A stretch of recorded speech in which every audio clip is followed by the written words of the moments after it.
Hey, sis, why didn't you come to Mom's funeral? What?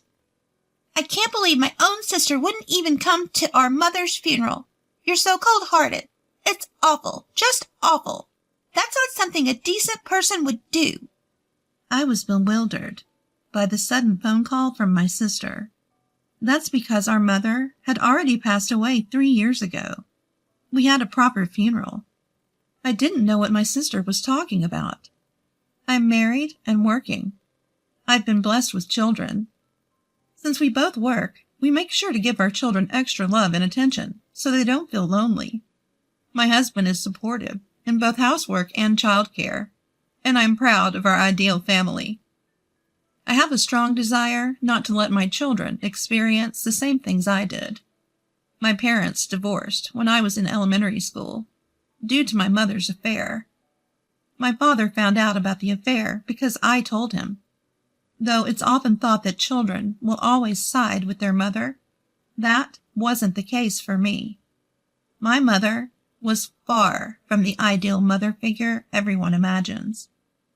I have no memories of being loved by her. I have one younger sister, but my mother only doted on her. It was as if even spending time on housework was a waste. So all the housework was left to me. It's more accurate to say it was forced on me. My mother despised me for revealing her affair and hated me more than ever. She constantly berated me for telling, and I was left with physical and emotional scars. When the divorce was finalized, she took my sister and left. Still, thanks to my father and grandparents, I maintained a relationship with my sister where we met regularly. But as I entered middle school, the number of times I saw my sister decreased. I thought it was an adult issue, but it seemed my sister was avoiding meeting me for some reason. I asked her if I had done something to upset her after being turned down a few times. According to my sister, our mother told her that our family falling apart was my fault. From my mother and sister's perspective, I was the traitor to the family. My sister said that if she kept meeting a traitor like me, she would be the next one to be abandoned. She couldn't bear to contact or meet me behind our mother's back anymore. She wanted me to stop. I explained that our mother was the one who betrayed us first by cheating on our father and causing our family to fall apart. My sister knew about our mother's affair. It's just that I was the one who told our father. Even though she understood, she still insisted that I was the traitor to her, as she had to live with our mother. She wouldn't listen, saying it was my fault for not being able to turn a blind eye. During all this, my father remarried. I got a new stepmother.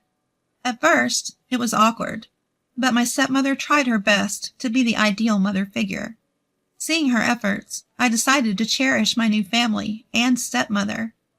I stopped contacting my sister, and before I knew it, we had completely drifted apart. I had no lingering feelings for my biological mother, who only loved my sister. I was allowed to go to college and secured a job. Just when I thought I could finally repay my father and stepmother, my father passed away in an accident. Even though we had grown distant, I informed my sister that our father, who was still her father, had passed away. However, my sister did not offer any words of condolence. After saying, "Serves him right," she laughed scornfully. "Ha ha ha ha ha!" I thought she would still come to the funeral, but my biological mother and sister never showed up. However, when we discussed my father's inheritance later, my biological mother and sister suddenly appeared. Everyone present was taken aback by their flashy and inappropriate attire and makeup. Their heavy makeup made them barely recognizable as the mother and sister I remembered. I was surprised that they both seemed to enjoy dressing so ostentatiously. "At least tell us the date for deciding the inheritance. We had to check every day because we didn't know when it would start." From the end of the funeral until today, my mother had been watching nearby, hoping to participate in the inheritance discussions. I think she should have just shown up at the funeral instead. That's because the inheritance discussion was scheduled for today, as soon as possible after the funeral. Because of what you said, my poor little daughter had to suffer. You're going to give us a fair amount, right? Even though they divorced and lived separately, the children still had the right to inherit. I had no intention of refusing that. In the first place, my father's personal assets were not so large that they could be distributed among the family. I can earn my own money by working, and my stepmother is still young enough to continue working. She seems to be planning to work for a while longer, so even if I gave my father's property to my biological mother, my stepmother wouldn't struggle financially. Besides, I didn't want any more disputes, so I gave up my claim to my father's inheritance. What a stupid man! He made such a fuss about a simple affair and wanted a divorce. I agreed to the divorce because being with such a small-minded man made my own heart narrow, too. Yeah, it wasn't our dad who dumped Mom. It was Mom who dumped our stingy dad. Poor big sister for living with such a father. My mother insulted and ridiculed my deceased father. Laughing crudely, my sister joined in, disparaging my father as well. My sister even dissed me, saying it was pitiful that I was raised by a father who was dumped. Neither of them showed any empathy or understanding for the sadness and loss my father experienced after being betrayed. You can say whatever you want about me, but please don't speak ill of our deceased father. What? What's the traitor saying? You're the root of all evil. That's right. And what's with that plain look? You don't look like you're in your 20s. You look older than your mom. With that appearance, you probably don't have a boyfriend, right? If you can't attract a man, what's the point of being a woman? If you don't think so, then you're full of flaws as a woman. After an intense argument, my mother and sister told me, "Never contact us again," and stormed out. I couldn't feel anger or disappointment towards my mother and sister, who wouldn't consider others' opinions and only insisted on their own. It was utter emptiness. In that moment, their existence was erased from my life. After they left, there was silence for a while, but someone coughed and snapped me back into reality. The inheritance was then divided solemnly. Years later, my stepmother inherited the house my father left, and I continued living there. I wasn't sure, but I believed she was thinking about me. Even though I was an adult, my stepmother tried to be a mother figure for me. Her support made me very happy. But then she became ill and was hospitalized. I'm sorry I didn't ask you to live with me, just so you could take care of me. I know, but even if we lived separately, I would have taken care of you if you were hospitalized, so don't worry. I visited the hospital to take care of my stepmother during breaks from work. I didn't want to have any regrets like I did when my father was ill. You could call it self-satisfaction. Her time was limited, so I wanted to spend as much of it with her as possible. One man supported me through all of this. Before my stepmother's illness was discovered, we had been discussing marriage, but right before we decided to get married, her illness was revealed. I asked to put the marriage on hold for a while, but my partner said it would be better to reassure my stepmother, and his presence became indispensable to me. At the right time, I introduced him to my stepmother. He told my stepmother, "I'm looking forward to living together with the three of us." He's a wonderful person. I have to make sure I see you in your wedding dress on behalf of your father, too. It seemed to be her greatest joy, and she lived longer than initially expected. But a few days after my wedding, she passed away, joining my father. My stepmother was wealthy, and I inherited a large amount of money.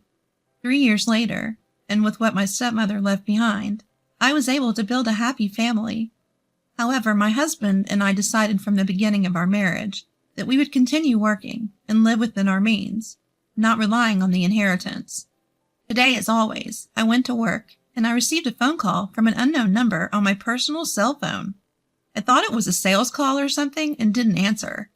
Then it calls again and again by the minute. Maybe they're calling without realizing it's wrong. I answered at the end of the day and found it was my sister, who I had broken up with. Finally, Why didn't you come? What are you talking about? How could you forget? Our mother's funeral, of course. She seemed to be crying heavily. What are you talking about? Our mother's funeral was 3 years ago. Huh? She paused for a moment and then continued angrily. Oh, maybe your stepmother died too. I'm talking about our real mother. And calling someone you're not even related to mother is disgusting.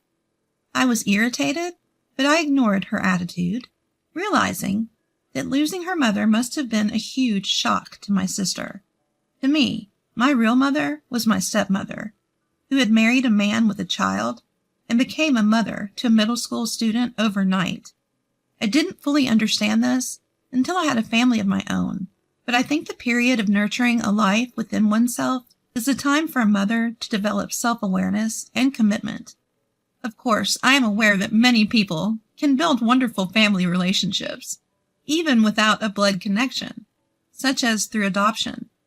However, becoming a mother to a middle schooler all of a sudden is certainly not an easy task, no matter how you think about it.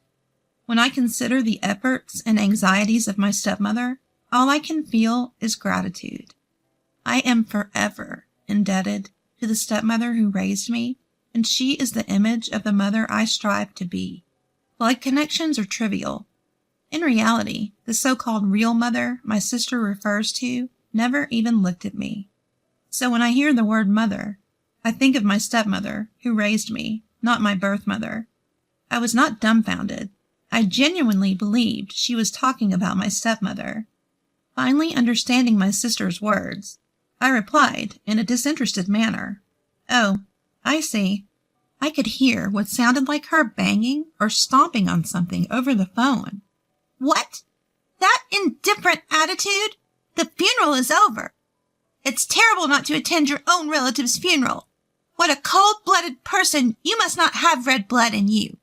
Although she made a valid point, my sister also didn't attend our relative's funeral.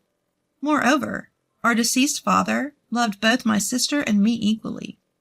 I believe he was more affectionate than my mother. Not only did my birth mother and sister not attend my father's funeral, but they also snatched his inheritance and insulted and despised him.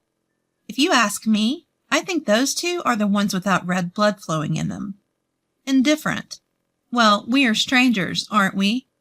Huh? You interfered with the inheritance even though you didn't attend Dad's funeral, right? Weren't you the one who said never to contact you again? And I just found out about our mother's passing now, you know? After a brief silence, my sister uttered a small, "Ah, I forgot. I meant to inform you about the funeral." Well, I'm glad you remembered. I'm going to renounce all the inheritance related to that mother, so you can do whatever you want with it. I said just that and hung up the phone. However, my sister, perhaps lacking comprehension, contacted me again a few days later. "Help me, Katie. It seems our mother hinted at marriage to various men. Isn't that like marriage fraud? They're yelling at me to pay compensation if I don't want to be sued. I'm being yelled at a lot." Well, just pay them. "If I could, I wouldn't be calling you. Didn't you hear me say various men? It's not just one or two. Some of them seem pretty sketchy, too." That's tough. But remember, you were the one who said never to contact you again. Furthermore, it should have been known that our mother was promiscuous with men, since she cheated on our father while he was still alive. In fact, she didn't have just one affair. If it had been only one person, our father might have forgiven her, thinking it was just a momentary lapse of judgment. Only our father would know the truth.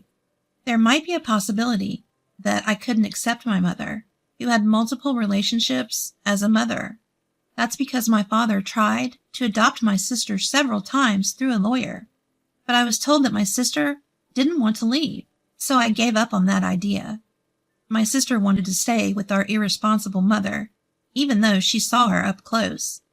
Even if our mother had imprinted on her, my sister still wanted to be with her, twisting the memories we both shared. It's fair to say that not being able to leave even after becoming an adult is equally guilty. There's no room for sympathy here. Well, that's... And you were the one who called me a traitor all along. I don't need a sister who calls me a traitor. You are the one who declared us strangers first. I don't need you coming around now acting all like family. It's a nuisance. Don't ever contact me again. We're strangers after all." I hung up the phone without checking my sister's reaction. I blocked her number and went back to the house where my family was waiting. Later, I received a call from my biological mother's relatives. I thought we were done, but they apologized for the rudeness my mother and sister had shown me, so I decided to hear them out. The relatives remembered how harshly my mom treated me and were shocked that she could shamelessly claim my father's inheritance after we had separated. They apologized profusely for allowing the visit during a time when my grief had not yet healed. But that's all in the past now. Next, they talked about my sister. Apparently, she's just as irresponsible with men as our mother. Ever since my sister came back, they had warned her numerous times that she would eventually suffer if she didn't change her ways. But instead of changing, my sister became just like our mother, and they could no longer control her. Our mother got involved with bad men, and my sister was being forced into criminal activities, feeling cornered. My sister was also dating multiple men at the same time, leading to several intense confrontations. Unable to handle it anymore, the relatives declared that they would cut off their relationship if their advice wasn't heeded, and then our mother died. As my sister is an adult, they decided to continue with cutting off the relationship, but right after our mother's funeral, another confrontation occurred. Since then, her whereabouts have been unknown. They advised me not to get involved with her anymore. I didn't plan on it anyway. However, I can't help but feel sorry for her, as there might be some room for sympathy regarding the criminal activities she was forced into. But there must have been a way for her to atone. If she didn't take that path, then I guess it's her own fault. That's what I decided to think. After hanging up the phone, I heard the sound of my husband and children laughing happily in another room. I want to protect this family. So I decided to live my life, using my biological mother and sister as negative examples.